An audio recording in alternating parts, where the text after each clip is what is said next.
Ukraine blows up as much naval tonnage as Russian shipyards can build. Here's a summary of the article. The Ukrainian Navy, which has no large frontline ships, keeps sinking and blowing up Russian vessels. In 2023, the Russian Navy added just 6,300 tons and ended the year with a total tonnage of 2,152,000. In losing nearly as much tonnage as it built in 2023, the Russian Navy joins an exclusive and embarrassing club of stagnant or shrinking navies. The Russian Navy is the only navy that can't manage to grow, mostly because it keeps losing ships in combat.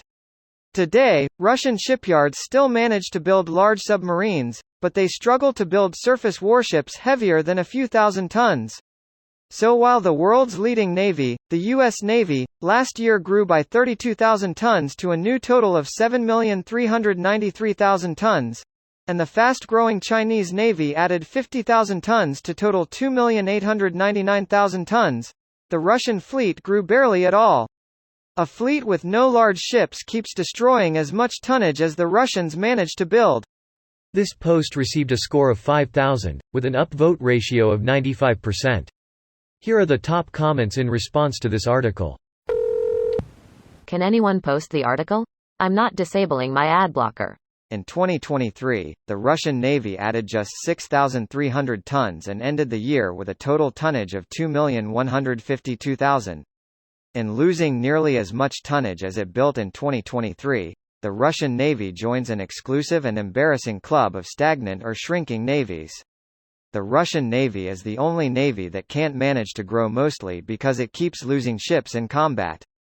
So while the world's leading navy, the U.S. Navy, last year grew by 32,000 tons to a new total of 7,393,000 tons, and the fast-growing Chinese Navy added 50,000 tons to total 2,899,000 tons, the Russian fleet grew barely at all. 10 years ago, Russia was on the verge of receiving the Mistral-class ships from France. Companies were trying to sell it on ships like the Leader class, which, to my understanding, never went beyond a concept model.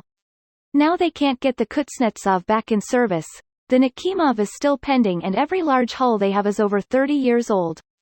All they can build now are the Borets, nuke subs, and a few large corvettes. Pretty wild thinking about how much Russia's fuckery in Ukraine has completely fucked it in the grand scheme of things. Crazy to think how much Soviet Russia depended on Ukrainian industry as the USSR. And Polish. The Novokaukask was one of the biggest ship Ukraine destroyed recently. It was a big Ropucha-class landing vessel named for a city in Russia, but it was built in Gdansk, Poland. A lot of Soviet electronics was actually in places like Bulgaria and East Germany. Chinese shipyards will love it. Chinese shipyards building from blueprints from stolen Russian blueprints to sell back to Russia. Fixed that for you. Chineseum Metal Edition. If I were a Russian admiral, I'd be avoiding open windows as much as possible right now. That's what the cement shoes are for. Put him down in his element. Did the Russian Navy ever recover from the shit-kicking they took from Japan before WW1? It's kind of always been garbage, hasn't it? There was John Paul Jones. Good news are rare lately, so I'm happy to see this headline. Keep up the good work. Send U.S. money here. Israel can deal on their own. Slava Ukraine. Greater than send U.S. money here. Approximately 90% of U.S. aid to Ukraine has gone to buying weapons from the U.S., so all that money ends up back in the U.S. economy, anyway. Which is what makes it harder to understand why it doesn't get more Republican support. You would think greed from defense contractor lobbyists would outweigh fear of Trump. This video was automatically created by Reddit to speech.